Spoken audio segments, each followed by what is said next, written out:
بسم اللہ الرحمن الرحیم۔ السلام علیکم ورحمۃ اللہ وبرکاتہ۔ محترم ناظرین کرام، میں ہوں ڈاکٹر ضمیر الحسن، اور ہمارا آج کا ٹاپک ہے کہ کیا بلڈ پریشر، شوگر اور دل کے جو مریض ہیں وہ مکھن، دیسی گھی اور دودھ سے بنی ہوئی کریم لے سکتے ہیں کہ نہیں۔ جب بھی ہمارے پاس مریض آتے ہیں اور ان سے کہا جاتا ہے کہ آپ جو بناسپتی آئل ہے، جو بازار میں ملنے والے آئل ہیں، کوکنگ آئل ہیں، ان کی بجائے آپ دیسی گھی استعمال کریں یا مکھن استعمال کریں یا اولیو آئل لیں، تو ان کے کان کھڑے ہو جاتے ہیں، جی دیسی گھی اور مکھن ہم لیں، کیونکہ یہ ہمارے معاشرے میں فیٹ فوبیا ہے، اور اس میں سب سے زیادہ ہاتھ جو ہے وہ ڈاکٹروں کا ہے، کیونکہ ڈاکٹر حضرات نے اتنا زیادہ مریضوں کو یہ سمجھا دیا ہے، خاص طور پہ جو دل کے مریض ہیں، شوگر کے مریض ہیں، کہ آپ نے تلی ہوئی چیزیں، آئلی چیزیں نہیں لینی، آپ نے گھی مکھن وغیرہ نہیں لینا، کیونکہ اس کے لینے سے آپ کا کولیسٹرول بڑھ جائے گا۔ اب یہ فوبیا ایسا ہے، ایسا ڈر ہے کہ لوگوں کے دلوں میں، ذہنوں میں یہ بات بیٹھ گئی ہے کہ ہم نے کسی بھی صورت میں تلی ہوئی چیز نہیں لینی، کیونکہ اگر ہم تلی ہوئی چیز لیں گے، گھی والی چیز لیں گے، پراٹھا لیں گے، تو کیا ہوگا، اس سے ہمارا کولیسٹرول بڑھ جائے گا، اور جب کولیسٹرول بڑھے گا تو پھر ہمیں ہارٹ اٹیک ہو سکتا ہے، ہمیں بلڈ پریشر ہو سکتا ہے، فالج ہو سکتا ہے، یہ سو ہو سکتا ہے۔ اسی لیے لوگ جو ہیں وہ کیا کرتے ہیں، جو نیچرل فیٹ ہیں، جو اینیمل فیٹ ہیں، جو good source of saturated fat ہیں، ان کو چھوڑ کر وہ کاربوہائیڈریٹ زیادہ لیتے ہیں، خشک روٹی لے لیں گے، اور بازار کے جو بنے ہوئے تیل ہیں، کوکنگ آئل ہیں، ان کو لے رہے ہیں۔ لیکن پچھلے کئی سالوں سے اب یہ اسٹڈی ہوئی ہے کہ جب سے لوگ ہائی کاربوہائیڈریٹ ڈائٹ پہ آئے ہیں، اور یہ ویجیٹیبل جو کوکنگ آئل جب سے استعمال ہوا ہے، اس کے بعد دل کی بیماریاں، شوگر اور بلڈ پریشر کے جو امراض ہیں،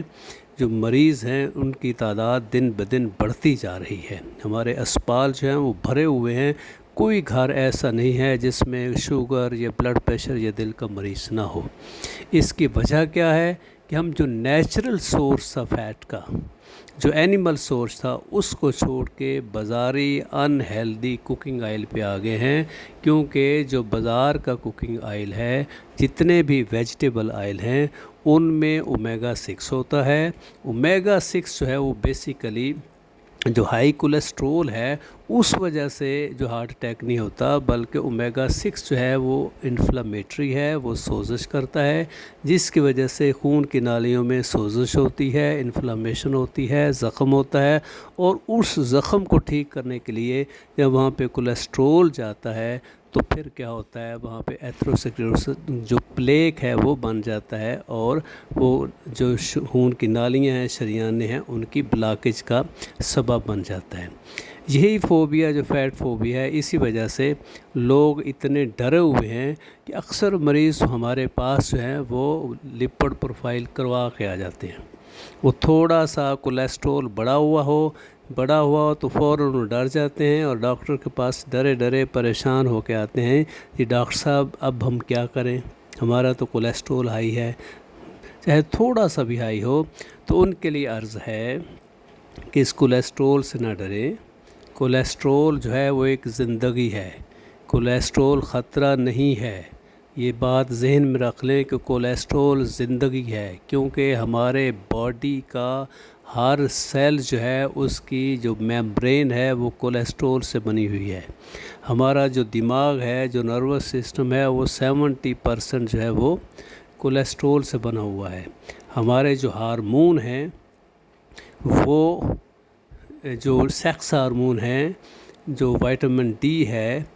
وہ سارے ہارمون جو ہیں وہ کس سے بنے ہوئے ہیں؟ کولیسٹرول سے۔ اگر ہم کولیسٹرول کو اپنے زندگی سے نکال دیں گے تو پھر کیا ہوگا؟ کمزوری ہوگی، پھر کیا ہوگا؟ بیماریاں بڑھیں گی۔ اب ایک اور حیران کن جو چیز ہے وہ یہ ہے کہ ہم پریشان ہوتے ہیں کولیسٹرول سے، حالانکہ کولیسٹرول اتنا خطرناک نہیں ہے جتنی خطرناک ٹرائیگلیسرائڈ ہے۔ اور ٹرائیگلیسرائڈ کولیسٹرول جو ہے، جب آپ دیکھیں ٹیسٹ کرواتے ہیں تو اس میں 4-5 قسم کے کولیسٹرول لکھے ہوتے ہیں۔ ٹوٹل کولیسٹرول لکھا ہوتا ہے، وی ایل ڈی کولیسٹرول لکھا ہوتا ہے، ایل ڈی ایل کولیسٹرول لکھا ہوتا ہے، ایچ ڈی ایل لکھا ہوتا ہے، ٹرائیگلیسرائڈ۔ اور اس میں جو سب سے خطرناک کولیسٹرول ہے وہ ٹرائیگلیسرائڈ ہے۔ اب ٹرائیگلیسرائڈ بنتا کیسے ہے؟ یہ ہائی کاربوہائیڈریٹ جو ڈائٹ ہیں، ہم جو سویٹس لیتے ہیں، میٹھی چیزیں لیتے ہیں، مٹھائیاں لیتے ہیں، بوتلیں پیتے ہیں، جوسز پیتے ہیں، اور یہ پیزے برگر لیتے ہیں، یہ ٹرائیگلیسرائڈ جو ہے وہ بناتا ہے لیور میں۔ تو یہ جب بڑھ جاتا ہے یہ نقصان دہ ہے، کیونکہ یہ انسولین ریزسٹنس پیدا کرتا ہے، اور انسولین ریزسٹنس سے پھر آگے ہائی بلڈ پریشر، موٹاپا اور دل کی بیماریاں شروع ہوتی ہیں۔ اب دیکھیں، کولیسٹرول جو ہے وہ اتنا ضروری ہے ہماری زندگی کے لیے کہ ڈیلی جو ہماری باڈی کی ریکوائرمنٹ ہے اس کا 75% کولیسٹرول تو جگر خود بناتا ہے، تو اونلی 25% جو کولیسٹرول ہے باڈی کی جو ریکوائرمنٹ ہے وہ جسم جو ہے وہ فوڈ سے، وہ خوراک سے لیتا ہے۔ اگر ہم وہی نہیں لیں گے جو 25% خوراک سے آ رہا ہے تو اس کا نتیجہ کیا ہوگا؟ باڈی میں کولیسٹرول کی ڈیفیشنسی ہو جائے گی، اور جو میجر سٹرکچر ہے کہ پوری باڈی کا جو سٹرکچر ہے، جو سیل ہے، جس کی دیوار جو ہے وہ بنی ہوئی کولیسٹرول سے ہے، وہ نہیں بن سکے گی،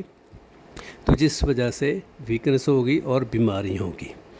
اب چونکہ میں آپ کو تھوڑا سا جو اس کا میکانزم آف ٹرانسپورٹیشن ہے وہ فیٹ کا وہ سمجھا دیتا ہوں کہ آپ اکثر دیکھتے ہیں کہ آئل ہے، فیٹ ہے، تو یہ واٹر سالوبل نہیں ہے، آپ اس کو پانی میں ڈالیں تو حل نہیں ہوتا، اس کے ڈراپس علیحدہ رہتے ہیں۔ اسی طریقے سے جب ہم جو فیٹی چیز کھاتے ہیں تو معدے میں سے فیٹی ایسڈ، کولیسٹرول، کائلومائکران اور ٹرائیگلیسرائڈ کی شکل میں یہ فیٹ جب بلڈ میں جاتی ہے تو بلڈ میں بھی یہ حالت نہیں ہوتی، جیسے پانی میں سالوبل نہیں ہے اسی طریقے سے بلڈ میں بھی سالوبل نہیں ہے۔ تو اس کی پھر ٹرانسپورٹیشن کیسی ہوتی ہے؟ اس کے لیے کچھ لائپو پروٹین ہوتی ہیں جو کہ لیور میں بنتی ہیں، اور وہ لائپو پروٹین جو ہیں جس میں وی ایل ڈی ایل اور ایل ڈی ایل جو ہے وہ اس کولیسٹرول کو اور کائلومائکران کو اور ٹرائیگلیسرائڈ کو بلڈ سے لے کے سیل کی طرف آتی ہیں۔ جہاں جہاں پہ ان کی ضرورت ہوتی ہے سیل میں، وہاں پہ یہ جو وی ایل ڈی ایل ہے، ایل ڈی ایل ہے، یہ اس کولیسٹرول کو، ٹرائیگلیسرائڈ کو وہاں پہ پہنچاتی ہیں۔ یہ ایک وہیکل ہے، یہ ایک گاڑیاں ہیں جو سواریوں کو ٹرائیگلیسرائڈ اور کولیسٹرول کو لے کے ان کی منزل مقصود تک لے کے جاتی ہیں۔ جبکہ ہم سمجھتے ہیں لو جی ہمارے تو خون میں وی ایل ڈی ایل جو ریز ہو گیا، ایل ڈی ایل ریز ہو گیا ہے، حالانکہ پریشانی والی چیز ہے کہ آپ کے جسم میں ٹرائیگلیسرائڈ زیادہ نہیں ہونا چاہیے، کیونکہ ٹرائیگلیسرائڈ زیادہ ہوگا تو وہ نقصان دہ ہے، وہ انسولین ریزسٹنس پیدا کرتا ہے۔ ایک اور اس میں لائپو پروٹین جو ایچ ڈی ایل ہے، ایچ ڈی ایل جو ہے وہ اچھی لائپو پروٹین ہے، اچھا کولیسٹرول ہے، کیونکہ ایچ ڈی ایل جو لائپو پروٹین ہے وہ کیا کرتی ہے کہ جو بلڈ میں ایکسیسو ٹرائیگلیسرائڈ ہے جو گھوم رہا ہے اس کو وہاں سے نکال کے وہ لیور میں لے کے جاتا ہے، ٹرانسپورٹ کرتا ہے، تاکہ لیور جو ہے اس کو جو اچھے کولیسٹرول میں کنورٹ کر سکے، لیور میں وہ جو ٹرائیگلیسرائڈ ہے وہ گڈ کولیسٹرول میں کنورٹ ہو اور باڈی کے لیے بینیفیشیل ہو۔ اس لیے اگر کسی کے خون میں ایچ ڈی ایل زیادہ ہے تو یہ بہت اچھی چیز ہے، وی ایل ڈی ایل یا ایل ڈی ایل زیادہ ہے تو یہ تو وہیکل ہے۔ اب کولیسٹرول جو ہے جیسے کہ میں نے پہلے عرض کیا کہ 70% جو ہے وہ لیور بناتا ہے، 25% جو ہے وہ ہم خوراک سے لیتے ہیں، لیکن جو نقصان دہ کولیسٹرول ہے وہ ہے ٹرائیگلیسرائڈ۔ تو ٹرائیگلیسرائڈ جیسے کہ میں نے پہلے عرض کیا یہ بنتا کیسے ہے؟ یہ ہائی کاربوہائیڈریٹ ڈائٹ سے ہوتا ہے، یہ میٹھی چیزوں سے ہوتا ہے، یہ پیزے برگر سے ہوتا ہے، یہ سویٹ سے ہوتا ہے، یہ آپ زیادہ روٹی کھائیں، چاول کھائیں، اس سے کیا ہوگا؟ ٹرائیگلیسرائڈ بن جائیں گے، اور یہ ٹرائیگلیسرائڈ جو ہیں جب یہ کاربوہائیڈریٹس بلڈ میں آتے ہیں تو یہ گلوکوز کی شکل میں آتے ہیں،